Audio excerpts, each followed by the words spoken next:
Good morning students.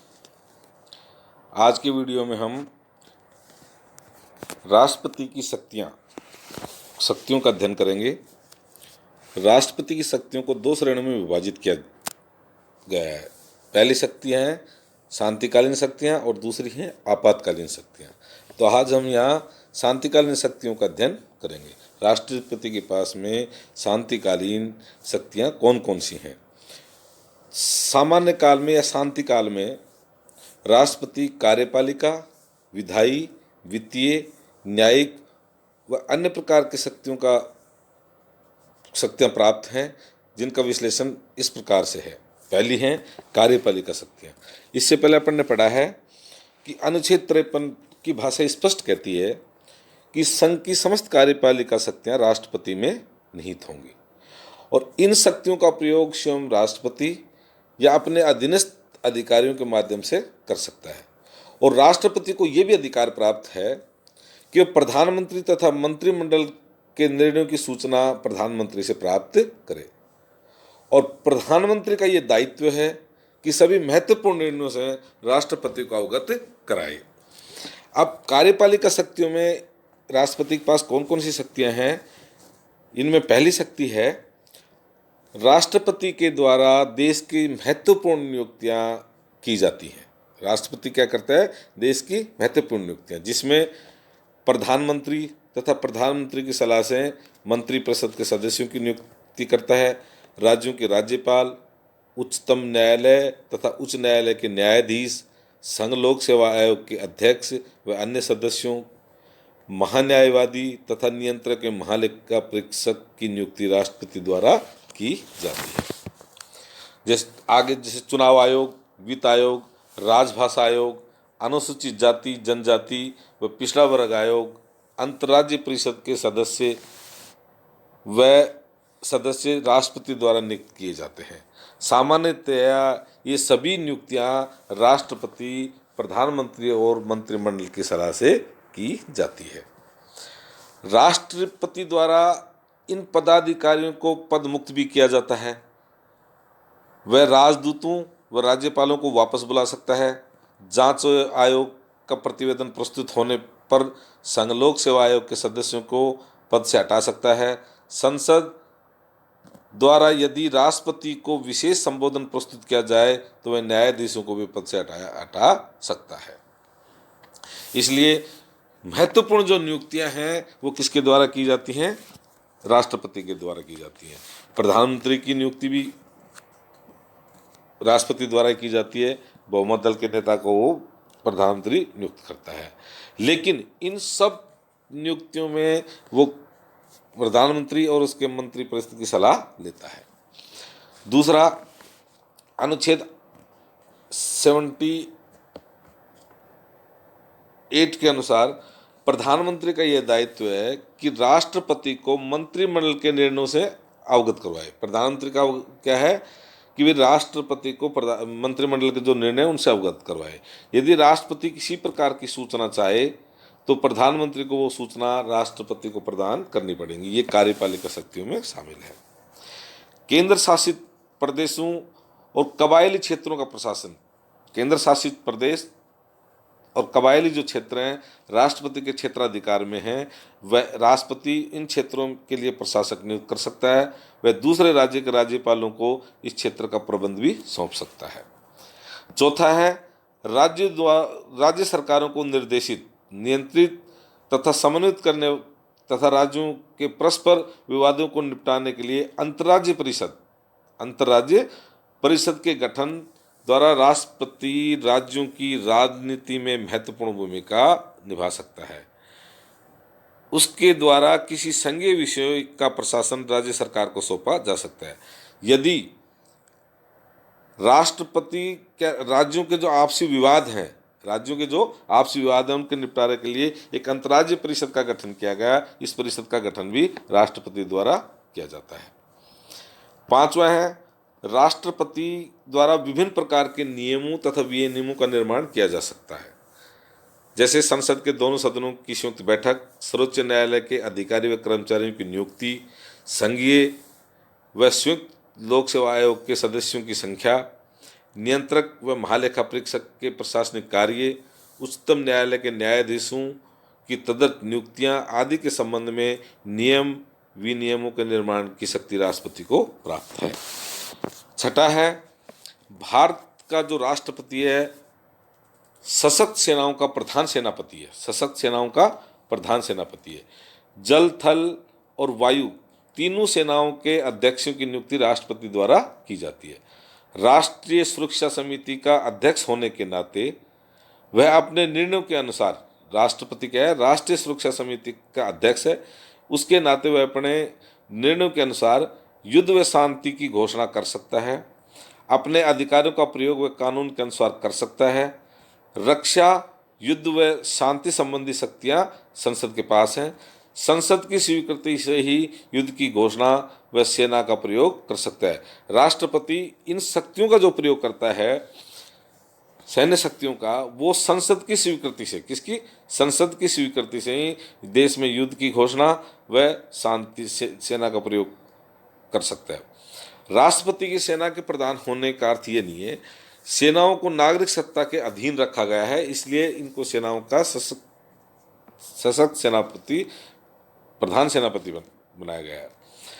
और अगली है, अंतर्राष्ट्रीय मामलों में राष्ट्रपति देश का प्रतिनिधित्व करता है। राष्ट्रपति क्या करता है, देश का प्रतिनिधित्व करता है। राजदूतों की नियुक्ति, दूसरे देश के राजदूतों को प्रमाण पत्रों की स्वीकार करना राष्ट्रपति का दायित्व है। और जो सभी संधियां व समझौते राष्ट्रपति के नाम से किए जाते हैं, जिनका संसद द्वारा अनुसमर्थन आवश्यक है। मतलब अंतर्राष्ट्रीय क्षेत्र में जो भी संधि और समझौते होते हैं वो सब किसके नाम से होते हैं, राष्ट्रपति के नाम से किए जाते हैं। लेकिन इन संधि और समझौतों का अनुसमर्थन संसद द्वारा अनुसमर्थन किया जाना आवश्यक है। तो ये तो थी इसकी कार्यपालिका शक्तियाँ। दूसरी, विधायी शक्तियाँ। संविधान के अनुच्छेद 79 के अनुसार राष्ट्रपति संसद का अभिन्न अंग है। राष्ट्रपति संसद का अभिन्न अंग है क्योंकि भारतीय संसद राष्ट्रपति सहित 2 सदनों को मिलाकर संगठित होती है। तो संसद में कौन कौन शामिल है, 2 सदन, लोकसभा और राज्यसभा और राष्ट्रपति, इनको मिलकर के संसद का गठन होता है। अतः राष्ट्रपति की जो विधायी शक्तियां हैं जो महत्वपूर्ण है वो इस प्रकार से हैं। पहली, राष्ट्रपति संसद के सत्र को आहूत, सत्रावसान व भंग करता है।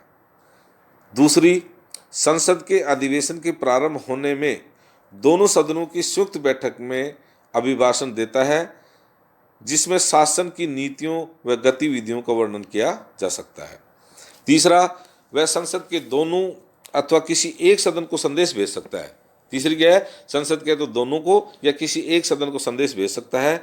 वह दोनों सदनों की संयुक्त रूप से या पृथक पृथक रूप से संबोधित कर सकता है तथा वह सदस्यों की उपस्थिति की मांग भी कर सकता है। चौथा, इसमें दोनों सदनों में मतभेद होने पर दोनों सदनों की संयुक्त बैठक बुला सकता है तथा इसमें होने वाले कार्य संबंधी नियम बना सकता है। यदि दोनों सदनों में कोई यदि मतभेद है तो राष्ट्रपति की संयुक्त बैठक बुला सकता है। पांचवी है, राष्ट्रपति राज्यसभा में 12 ऐसे लोगों को मनोनीत करता है जिन्होंने साहित्य, विज्ञान, कला, समाज सेवा या अन्य किसी भी क्षेत्र में विशेष उपलब्धि हासिल की हो। तो राष्ट्रपति क्या करता है, 12 ऐसे सदस्यों को मनोनीत करता है जो साहित्य, कला क्षेत्र में कोई विशेष उपलब्धि प्राप्त की हो। और 2 ऐसे सदस्य लोकसभा में आंग्ल भारतीयों का यदि पर्याप्त प्रतिनिधित्व नहीं है लोकसभा में, तो वह इस समुदाय के 2 सदस्यों को लोकसभा में भी मनोनीत कर सकता है। छठी है, संसद द्वारा पारित विधेयक को कानून का स्वरूप ग्रहण करने के लिए राष्ट्रपति के हस्ताक्षरों की आवश्यकता है। भाई संसद ने यदि कोई विधेयक लाया है वो कानून का रूप तभी ग्रहण करेगा तब राष्ट्रपति के उस पर हस्ताक्षर हो जाएंगे। तो राष्ट्रपति किसी विधेयक को सुझाव के साथ या बिना सुझावों के संसद के पास पुनः विचार के लिए वापस भेज सकता है। वापस भेजने के बाद यदि संसद उसी विधेयक को पुनः संशोधित या असंशोधित रूप में राष्ट्रपति के पास भेजती है तो राष्ट्रपति के पास हस्ताक्षर करने के अतिरिक्त कोई विकल्प नहीं है। भाई यदि कोई विधेयक आता है और उस विधेयक को पुनः विचार के लिए राष्ट्रपति संसद के पास भेज देता है और संसद उस विधेयक को पुनः संशोधित करके या असंशोधित रूप में राष्ट्रपति के पास भेजती है तो राष्ट्रपति को उसके ऊपर हस्ताक्षर करने आवश्यक होंगे। सातवीं है इसमें, राज्य विधानमंडल द्वारा पारित कुछ विधेयक, राज्य की विधानसभाओं द्वारा पारित कुछ विधेयकों को राज्यपाल राष्ट्रपति के विचार के लिए सुरक्षित रख सकता है। ठीक है, राज्यपाल राष्ट्रपति के विचार के लिए सुरक्षित रख सकता है और राष्ट्रपति को अधिकार है कि वह उन्हें पुनर्विचार के लिए वापस भेज दे या उनको रद्द कर दे। इस श्रेणी में जो जो विधेयक आते हैं वो कुछ बता देता हूं मैं आपको। राज्य द्वारा संपत्ति अधिग्रहित करने के लिए लाए गए अधिनियम, कुछ विशिष्ट प्रकार के कर लगाए जाने वाले अधिनियम, और वे विषय जिन पर संसद को अधिनियम बनाने का अधिकार है। यदि राज्य विधानमंडल द्वारा पारित अधिनियम तथा संसद द्वारा पारित अधिनियम में विरोध हो, उच्च न्यायालय को शक्तियों का निराधार करने वाला अधिनियम, किसी राज्य के अंदर या दूसरे राज्यों के व्यापार पर प्रतिबंध लगाने वाले विधेयकों को राज्य विधानसभा में प्रस्तुत करने से पहले राष्ट्रपति की स्वीकृति आवश्यक है। कुछ ऐसे विधेयक हैं जिनकी स्वीकृति राष्ट्रपति से पूर्व लेनी पड़ती है। आठवां है वित्त विधेयक।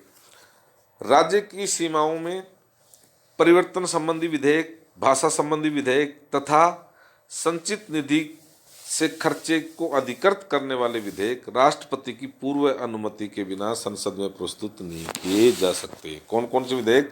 वित्त विधेयक, राज्य की सीमाओं में परिवर्तन, भाषा संबंधी विधेयक और संचित निधि में खर्चे को अधिकृत करने वाले विधेयक के लिए पहले राष्ट्रपति से स्वीकृति लेनी पड़ती है। नौवां है राष्ट्रपति को अध्यादेश जारी करने का अधिकार प्राप्त है। राष्ट्रपति को क्या है? अध्यादेश जारी करने का अधिकार प्राप्त है। संसद जिस समय सत्र में न हो, संसद का सत्र नहीं चल रहा हो और कुछ ऐसे महत्वपूर्ण विषय आ गए हो कि जिनके ऊपर कानून बनाना आवश्यक हो, उस समय राष्ट्रपति द्वारा अध्यादेश जारी किए जाते हैं। राष्ट्रपति द्वारा अध्यादेश जारी किए जाते हैं। ये अध्यादेशों की शक्ति संसद द्वारा पारित कानूनों के समकक्ष होती है। राष्ट्रपति द्वारा जो अध्यादेश जारी किया जाता है उसकी शक्ति भी वही होती है जो संसद द्वारा कानून बनाए जाते हैं। संसद के सत्र में आने के 6 सप्ताह तक ये अध्यादेश जारी रह सकते हैं। संसद इस बीच में इन्हें स्वीकार कर कानूनी रूप भी दे सकती है और इनको चाहे तो रद्द भी कर सकती है। राष्ट्रपति स्वयं भी अध्यादेश को वापस ले सकता है। अध्यादेश जारी करने के राष्ट्रपति के अधिकार के पीछे जो भावना रही है वो ये रही है कि जब संसद का सत्र न चल रहा हो तो सरकारी कामकाज चलता रहे। संसद के सत्र में न रहने पर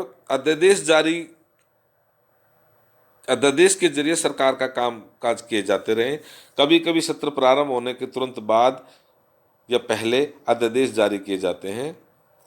तो इसलिए संसद का सत्र न होने पर सरकारी कामकाज न रुके, इसलिए राष्ट्रपति यदि कोई राष्ट्रीय महत्व का विषय आ गया हो उसके ऊपर अध्यादेश जारी करता है। राष्ट्रपति द्वारा जो अध्यादेश जारी किए जाते हैं वो जो संसद द्वारा कानूनों का निर्माण किया जाता है उनके समकक्ष शक्ति प्राप्त होती है उन अध्यादेशों को।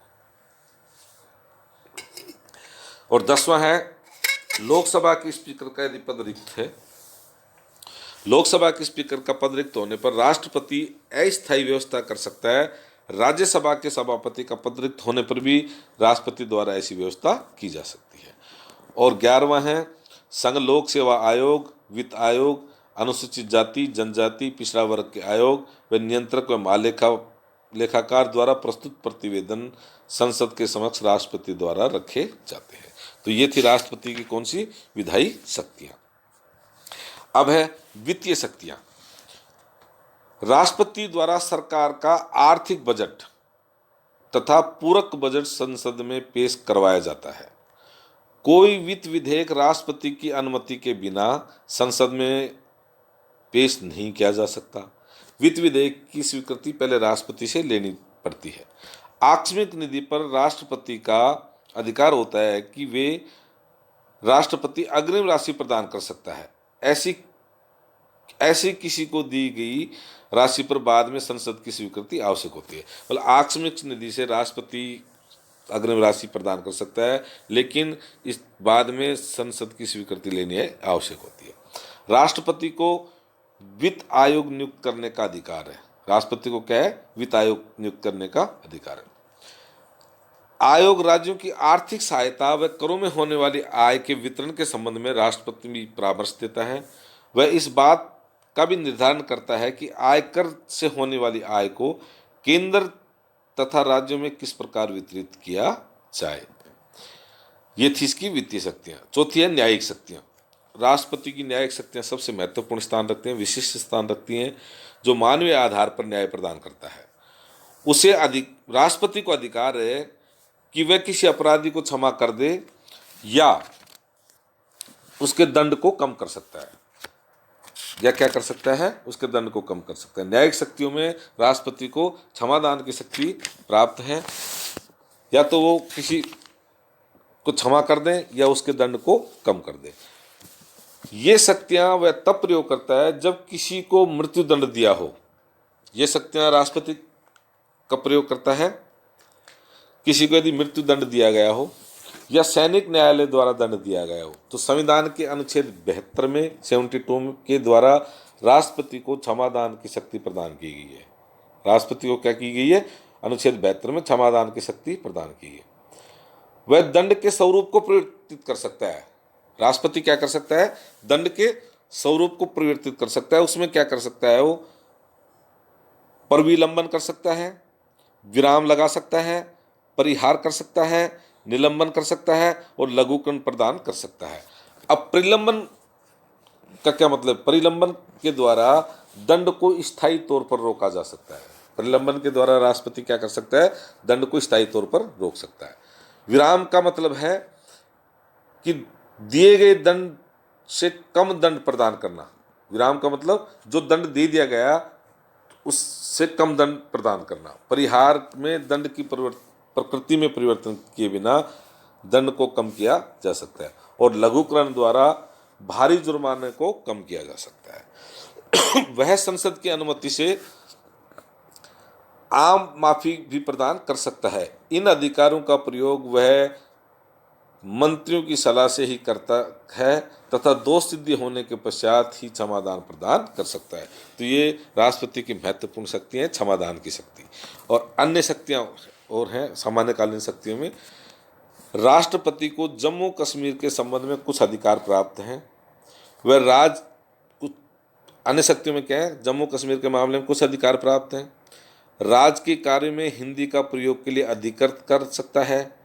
2 या 2 से अधिक के राज्यों के लिए राज्यपालों की नियुक्ति कर सकता है तथा किसी ऐसी आकस्मिक स्थिति में जिसके संबंध में संविधान में उपबंध नहीं है, राज्यपालों के कर्तव्यों को निर्वहन करने और अन्य कार्य कर सकता है।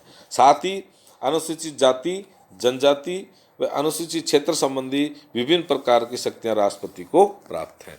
लेकिन आपने पहले भी देखा था कि कार्य समस्त शक्तियां राष्ट्रपति में निहित हैं, लेकिन राष्ट्रपति इन शक्तियों का प्रयोग प्रधानमंत्री और उसकी मंत्रिमंडल की सलाह से करेगा। तो आज हमने राष्ट्रपति की सामान्यकालीन शक्तियों का अध्ययन किया है। अगले वीडियो में हम राष्ट्रपति की संकटकालीन शक्तियों का अध्ययन करेंगे। धन्यवाद।